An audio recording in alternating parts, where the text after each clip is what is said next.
Good morning. This is the special coverage of the coronavirus crisis using the combined forces of News 5 and Signal TV's One News, Radyo 5, and 1PH. Both chambers of Congress will hold a special session today to tackle measures to address the COVID-19 threat in the country. This is the first digital session as a response to the implementation of social distancing. Additional budget and other important bills are expected to be approved after the session. Over the weekend, President Duterte issued a proclamation asking Congress to grant him additional powers to curb the coronavirus disease. The palace stressed that the President is not seeking emergency powers. Earlier this month, the Chief Executive placed the nation under the state of public health emergency after the Health Department's confirmation of COVID-19's local transmission in the country. At para po masimayin natin ang magiging laman ng gaganaping special session ng Kamara at ng Senado, makakausap po natin ng live si Ria Fernandez. Ria, ano ang update? Ang balita natin ay nagkaroon na ng parang dry run kahapon. Ginagamit nila yung app na Zoom. So kailangan ba na meron pang physical quorum doon na merong enough numbers of congressmen o lahat na sila ay pwedeng by virtual na lamang? So far, ang sinasabi ng liderato ng Kamara, whether physically or virtually, basta maabot nila yung 2/3 na bilang ng kanilang mga mambabatas na dadalo nga dito sa special session mamayang 10:00 ng umaga, maaabot nila yung quorum. At tama ka nga dyan, pinakita sa atin sa social media ni Congressman Wes Gatchalian yung dry run nila sa paggamit nitong Zoom application. Isa itong teleconferencing app kung saan pwedeng sabay-sabay itong mga mambabatas na magsalita o kung meron silang mga gustong diskursong gawin. Dito nila gagawin yung kanilang mga debate at manifestasyon. At so far, okay naman daw at gumagana yon nung kanilang trial kahapon. Okay, Ria, linawin ko lang yung meron nga palang sinabi sa ating interview kahapon si Representative Joey Salceda na kung meron mang maging issue tungkol sa quorum ay magkakaroon naman daw ng motion kapag nagsimula na sila mamaya para sabihin na kahit physical o virtual ay tatanggapin na itong mga boto ng mga kongresista. So pwede ba natin sabihin sa ating mga kababayan ngayon, basically kung ano yung gustong ma-achieve ng Kamara at ng Senado ngayong araw na ito at kung ano yung kakalabasan nitong kanilang session mamaya?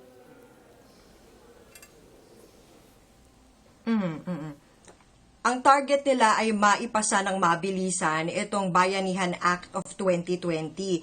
Ito yung panukalang batas na inaasahan nilang makatutugon sa problema natin sa COVID-19 kung saan binibigyan ng mga mas malakas pang kapangyarihan ang Pangulo para ma-address nga itong problema natin sa COVID-19. Nakapaloob na dyan yung kapangyarihan ng Pangulo na mag-realign ng funds at mag-take over sa ilang mga ahensya at maging ilang public utilities nang sa gayon ay matugunan nga nila itong public health emergency na meron tayo ngayon.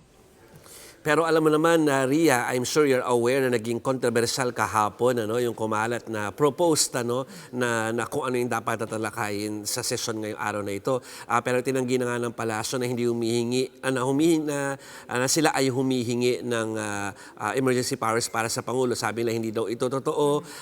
Pero yung ang concern ng mga tao doon ay yung pwedeng mag-take over sa mga kumpanya. Meron ka bang update tungkol dyan?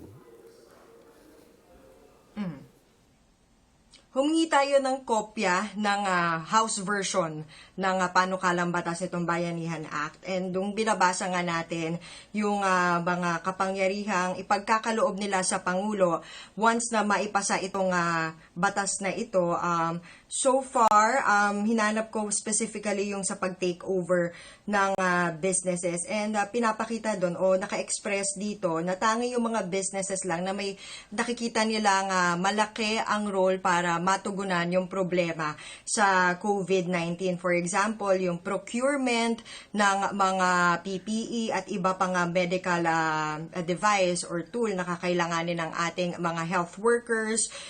Gayon din yung yung utilities, telecommunications, and other critical services na anilay may kaugnayan sa operasyon ng quarantine centers, medical relief, at sa distribution o aid distribution centers, pati ng temporary medical facilities. So, medyo nakaspecify naman kung hanggang saan lang yung bounds nung kapangyarihang ipagkakaloob nila sa Pangulo. Yes, Ria, no? Pero linawin din natin para mas maintindihan ng mga taong bayan.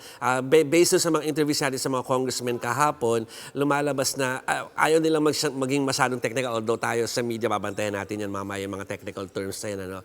Ang gusto lang nila ipaabot na ang kailangan nilang gawin ngayon, basically na pagkatapos yung sesyon na to, ay yung magkaroon na ng wala nang reason ang ating mga kababayan na lumabas. Ano? Kasi ngayon, kapag ikaw ay may pangangailangan o kaya ay mga kapatid natin na kailangan talagang magtrabaho ng daily para magkaroon ng kita at mabuhay ang pamilya niya, ay lalabas pa sila ng bahay. Pero kumbaga dito sa kanilang gagawing realignment at sa pagbibigay ng karapatan to give funds do sa mga nararapat na mga ahensya ay para magkaroon na ng no reason itong mga kababayan natin not to be safe sa kanilang mga bahay. Tama ba, Ria? Yes, no reason to worry. Actually, tama ka dyan. Mas matigas itong batas, itong panukalang batas na nakasaad nga dito yung dapat mas sundin na yung work from home arrangements kasi nga bibigay talaga ng pondo or nagbibigay ng kapangyarihan sa Pangulo na mag-realign ng fund para masustain kung ano man yung mga financial need ng ating mga kababayan, lalo na yung mga pinaka-apektado nitong COVID-19. So, bukod nga dun sa, halimbawa, yung pag-procure ng mga medical equipment, kasama rin dun sa mga inaasahang mapondohan nitong Bayanihan Act of 2020, yung Social Amelioration Program o yung ayuda nga natin, lalo na dun sa mga poorest of the poor na talagang matindi ang epekto nitong enhanced community quarantine dahil sa COVID-19 sa kanila. Ria, paalala nga natin sa ating mga manonood at nakikinig ngayon sa Radyo 5 kung ano yung ballpark figure, kung magkano yung amount ng budget na gusto nilang i-reallocate o kaya ay gamitin at kung ilan yung target na pamilya may kinabang dito. Well, initially, kung matatandaan natin, nung nag-meeting sila sa palasyo, bago formal na magpatawag ng special session ang Pangulo, ang sinasabi nilang figures is 200 billion pesos. But then, nung inaral natin itong mga proposed House at saka Senate bill, wala nang naka-state how much specifically yung kakailanganin ng gobyerno dahil ang nilalagay na dito is bibigyan talaga ng kapangyarihan yung Pangulo na mag-realign ng funds doon sa naipasa na ng 2020 national budget.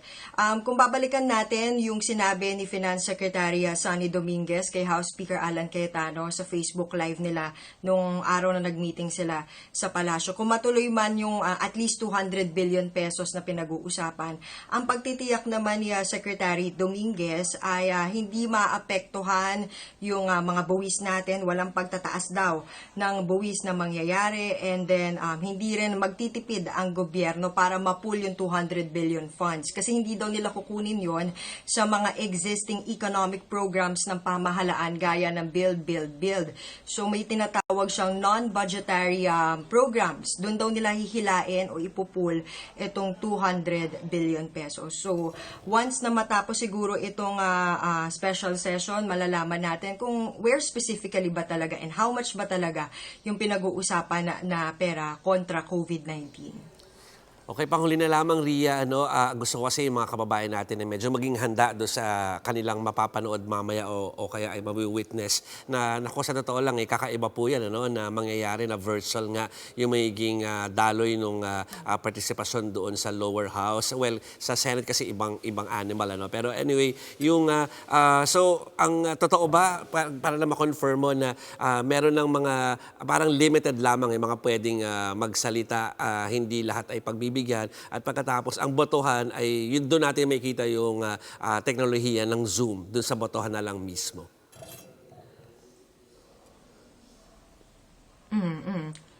Yes, because of logistical challenge na 20 lang yung maaaring makalahok na kongresista physically sa loob ng plenary session mamaya dito sa Kamara, and then the rest may option sila na yun nga digital, online, o kung wala talaga silang access sa internet, maaaring via phone call or text sila pwedeng mag-participate.